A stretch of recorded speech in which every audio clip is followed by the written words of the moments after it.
Speedway Report is produced and broadcast by the Zeus Radio Network for Racers Reunion Radio. Well, USAC ran a crown jewel last week on their schedule. Indiana Midget Week took place again. And IndyCar headed to Detroit for the 500's follow-up race. John Force is having the toughest season of anyone that I can see in 2018. I don't know what to say, but we're going to give it a shot. All this and more. Welcome to Speedway Report for Monday, June the 4th, 2018. From the shores of Lake Norman and Race City, USA, Mooresville, North Carolina, I'm Patrick Reynolds, and thank you for joining the fastest half hour in racing. Not on the air 1 week ago live. We're returning from Indianapolis for the 500. You can head on over to SpeedwayReport.com for last week's news from the track. We've got some new stuff coming up this week that we took home with us. So always a wonderful adventure up in Indianapolis. Off last week, back live this Monday. And for the foreseeable future, unless the old hook comes and jerks us off the air. But I think we're good to go for the time being. Let's hit up the Speedway Report Victory Lane lap for the week after Memorial Day. Yeah, Christmas is over. May is over. Another year we'll be back where we were. The Monster Energy NASCAR Cup Tour ran 400 miles yesterday in Pocono, Pennsylvania.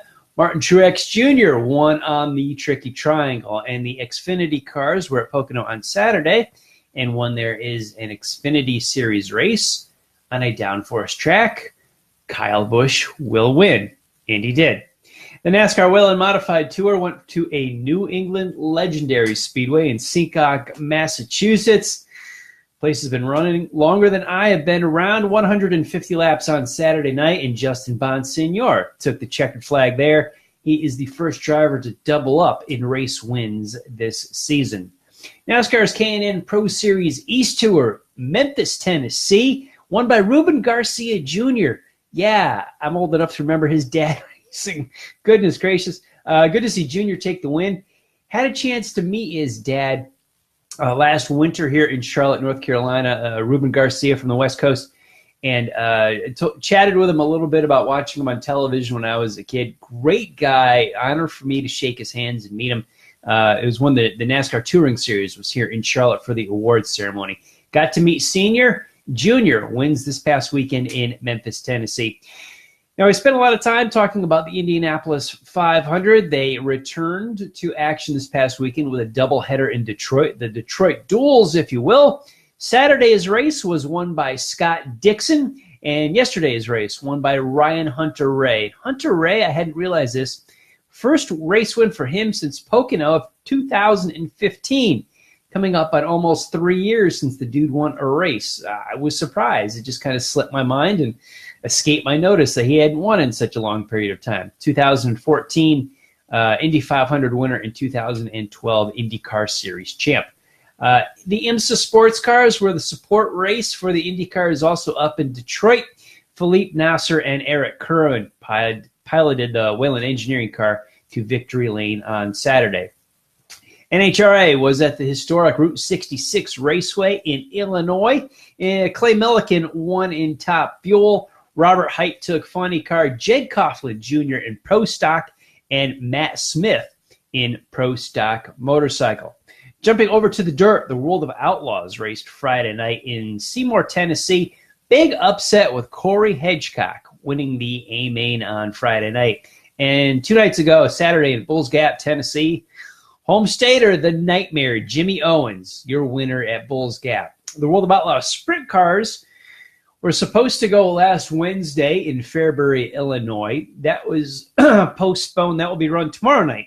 If you're watching us live June the 5th, we'll reschedule that race for. And they made their way to Lake Odessa, Michigan on Friday night. David Gravel was your winner there. And on big race here, Saturday in Wilmot, Wisconsin, Brett Marks takes his first career A-Main for the World of Outlaws. Always cool to see a first-time winner, especially on a tough tour, national tour, like the World of Outlaws. The ARCA Tour was in Pocono, Pennsylvania on Friday evening, late afternoon. Harrison Burton, yes, son of Jeff, won his big race there. got out of the car in victory lane, dedicated the win to John Andretti. Class move. If you haven't heard recently, well, over the past several years, I know you've heard John Andretti has been fighting cancer. He recently put it out on social media, I guess it was last week, that cancer has returned to him, spread to other parts of his body. So big prayers go up to John Andretti if you haven't heard. He could use all that he can right now for the fight against the sickening cancer. John Andretti, one of the good guys in racing, and certainly one of the historic families in the sport of motorsports.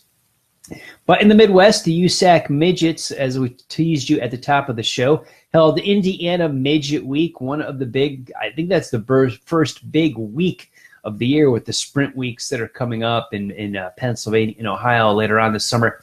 The Midget Week, they began last Tuesday in Montpelier, and won by Kyle Larson. Took a break from NASCAR to go back to his roots. I love it that he does that. Now, Mother Nature won Wednesday in Gas City. We were rained out on Thursday in Putnamville. Chad Boat won the A-Main. Bloomington on Friday was rained out. Saturday night in Lawrenceburg, Spencer Baston was your winner. And last night in Kokomo, Kevin Thomas Jr. won the feature. But with the point totals for the week, Baston is your Indiana Midget Week champ for 2018. More Mother Nature in Grandview, Pennsylvania. These poor people. They have been rained out, I think, more than they've raced on the hill. They got rained out again last Saturday. They'll give it a shot again this coming Saturday.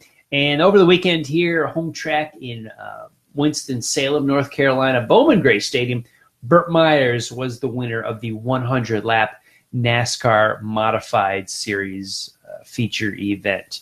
Now, let's talk about the weekend here. John Force, one of the most entertaining, jovial, talkative guys in all of racing. I don't see anyone in 2018 yet who's having a worse year or maybe a tougher year. The guy's fast. He's putting up some results. But drag racing is largely a non-contact sport, not a short track. Not dirt racing, not short track racing, not stock car racing. He's a funny car driver. He started the year, he went 3 for 3 with explosions, engine explosions and various crashes. Let's not even talk about Brittany Force's crash in Top Fuel to open the season in Pomona. But here we are, he's at Route 66. Guy takes another wall banger. Hit the fence again during Saturday qualifying on the right side. More fire, more crash, more hard hit for John Force. So that's 4 this year, and we're only in the first weekend of June. He was on air after the race talking about possible broken axle, and that sent him into the fence. You know, with the cut lines and the fluid in the cars, more fire, more damage. They pulled out a backup car, and he continued on. Didn't win, obviously, but, I mean, goodness gracious. John Force, 16-time funny car champ, and he's crashed, by my count, 4 times this year by the first week of June in drag racing. Sometimes drag racers can go years and years without crashing because it's so uncommon. And he has just had, for a 60-something-year-old body of his, to be slammed like he was. John, I feel for you, dude. And his attitude, have you seen his attitude in his interviews? Still, you can tell he's shaking a little bit. Like the edge has been taken off him just a touch if you watched him over the years. But goodness gracious, that man still brings a pretty good interview and show to the TV cameras and the microphone. It's no wonder that he is the face of the NHRA, a fan favorite, an industry favorite. You know, just that iconic name of John Force. He's still racing well into his 60s, and he's tough. He's putting up with these massive hits at 300 miles per hour, and he's walking away. And he's tough, and he's beat up, and he's hurt, and he's still smiling and signing autographs for the fans. He's doing a good job. But just John Force I just can't believe it. I'm almost getting a little nervous to watch the drag racing and look at the results each weekend, because it seems like Force is in the hopper. He's in the crosshairs. He's in somebody's bullseye. Nobody is crashing in drag racing like he is. And I'm not a statistical baron, when it comes to the NHRA. I don't know this stuff all the top of my head like maybe some people do. I'm sure there's some drag racing historians there, but I couldn't tell you what's going on with this. This is just puzzling to me.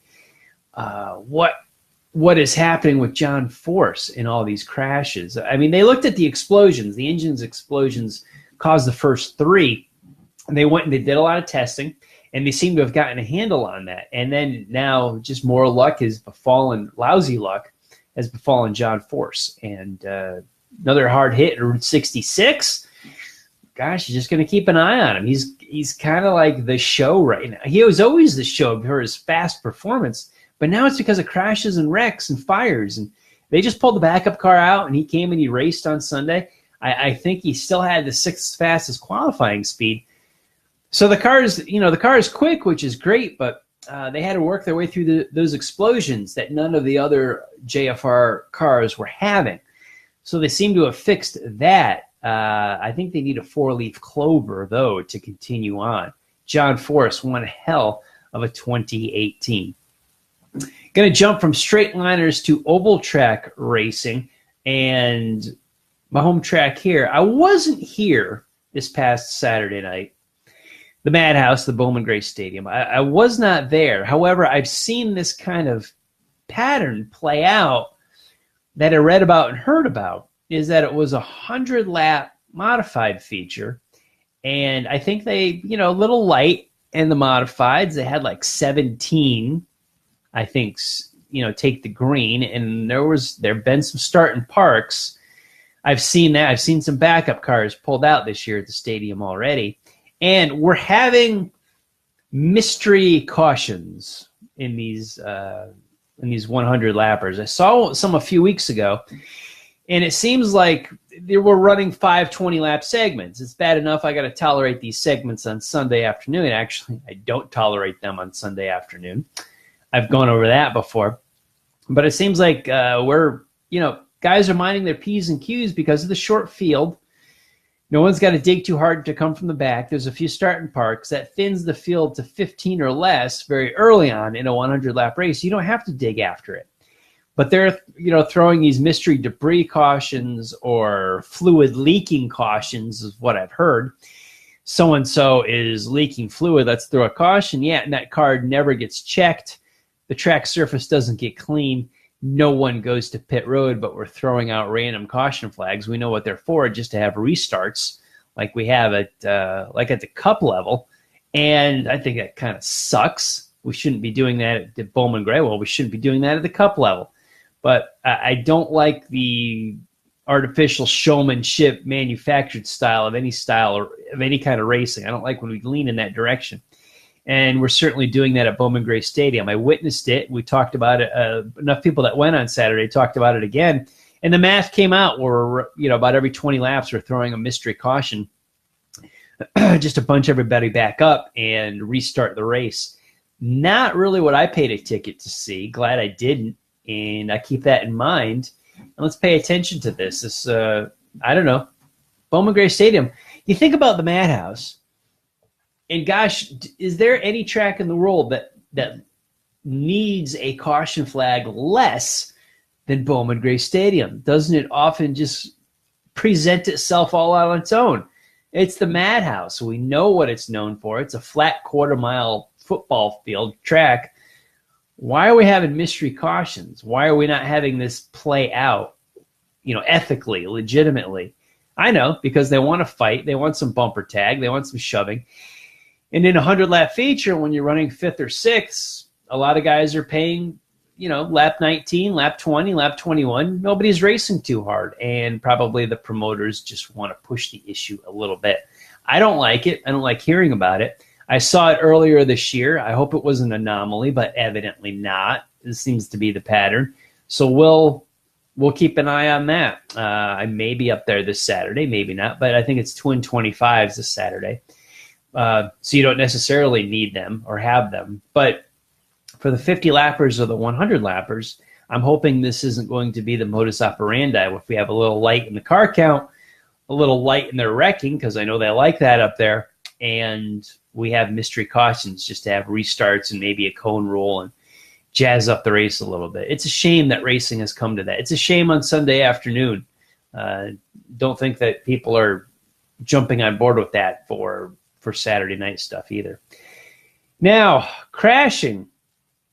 Who had the best crash of the weekend? Who's voting for the pace car driver at Detroit with the IndyCar race? Yeah, I am. Darndest thing is a pace car crash at Detroit. GM executive Mark Russ was the Corvette driver on Sunday afternoon, and not his first pace car ride. He's actually an experienced pace car driver. He's done this before, and the back end just stepped out from underneath him on the pace laps before the start of Sunday's second doubleheader race that Ryan Hunter-Ray run. But yeah, Russ just wrecked a car, a perfectly good Corvette. Now, that brought up memories of, well, what have we seen as far as pace car accidents before? Not many over the years that I can recall. There was the big one at Indianapolis in 1971, which could have been a whole lot worse than what it was. And there was, everybody brought up the stolen pace car at Talladega, 1986. They asked me if I saw that in the highlight reel. I said, heck no, I was watching it live. That's an ESPN race. Yeah, I saw it just fine. I remember it well. That when he got, yeah, there was actual police chase at Talladega. They caught the guy with a blockade in turn 4 and jerked him, beat him out of that car.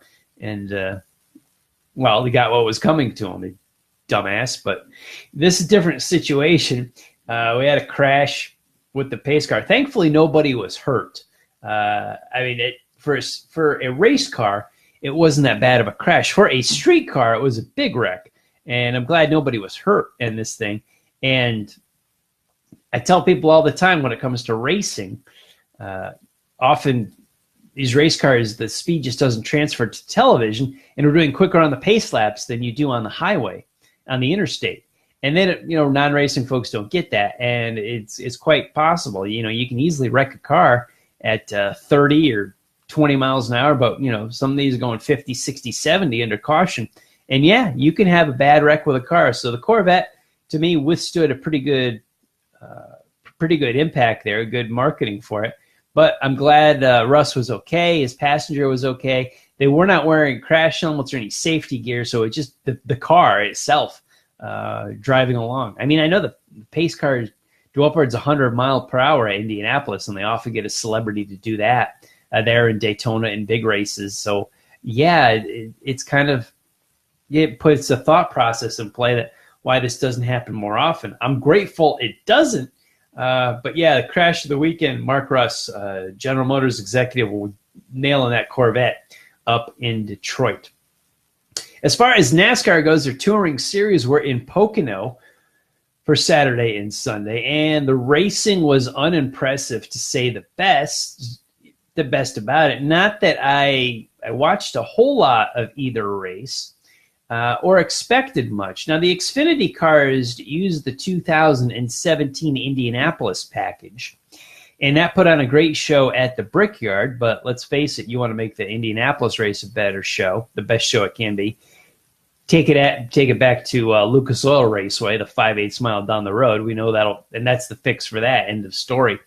But stock cars on the big track, yeah, you could use some help there. So they tried this at Pocono on the Xfinity cars. It didn't really do much good. Slowed the cars down, but did not make for better racing. The race wasn't that good. The Xfinity cars will be using it this Saturday at the Michigan International Speedway. So you got Pocono, Indy, Michigan. It's possible that these three tracks could be sites that the Cup Series will use that All-Star package that they used at Charlotte a few weeks ago later this season. Looking at the dates here on the calendar, Cup will make a second visit to Pocono. It's July 29th. Be back at Michigan August 12th. And Indianapolis hosts them on September 9th. So it's possible that could happen there on the Cup Series, where Xfinity will be using it at Michigan this weekend. It was good at Indianapolis last year. It was good at the All-Star race in Charlotte, was not good at Pocono over the weekend. I'm interested to have a look at the Michigan International Speedway this weekend and see what it is. I mean, downforce racing has been the bane of NASCAR for close to 20 years now. Look at statistics of how many cars are on the lead lap and all that good stuff, and it's so much more now.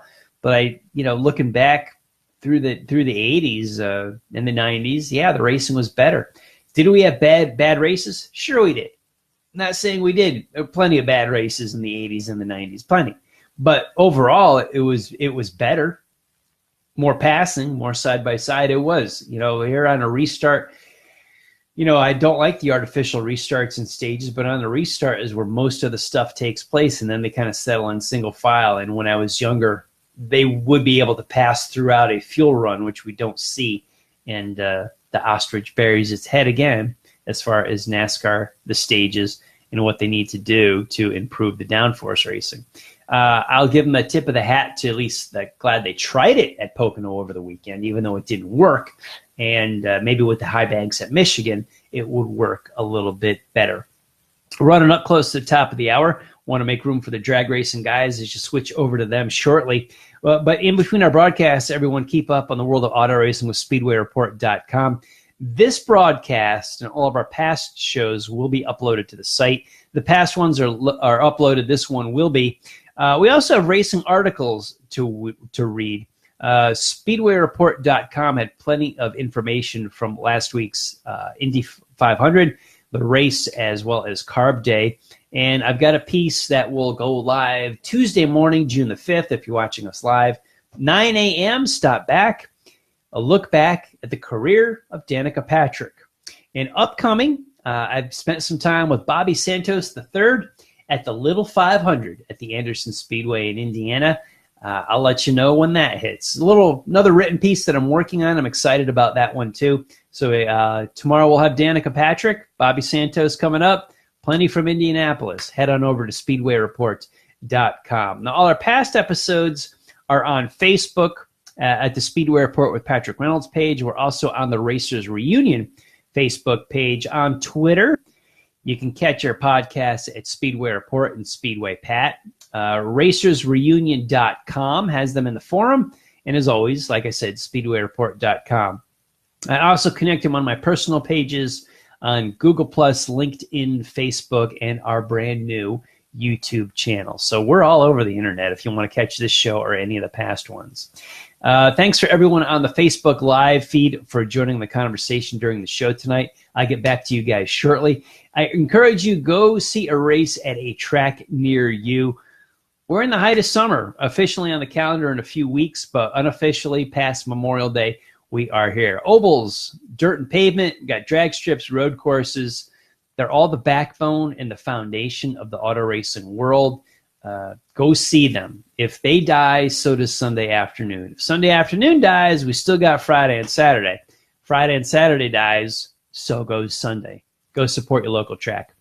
I want to thank all of the military past and present for the freedoms we enjoy in our daily life, including the simple things like bench racing right here on a Monday night. Freedom is not free, and a veteran paid the bill for us. To all of the men and women who are defending freedom and watching Speedway Report, take care of yourselves and come home soon.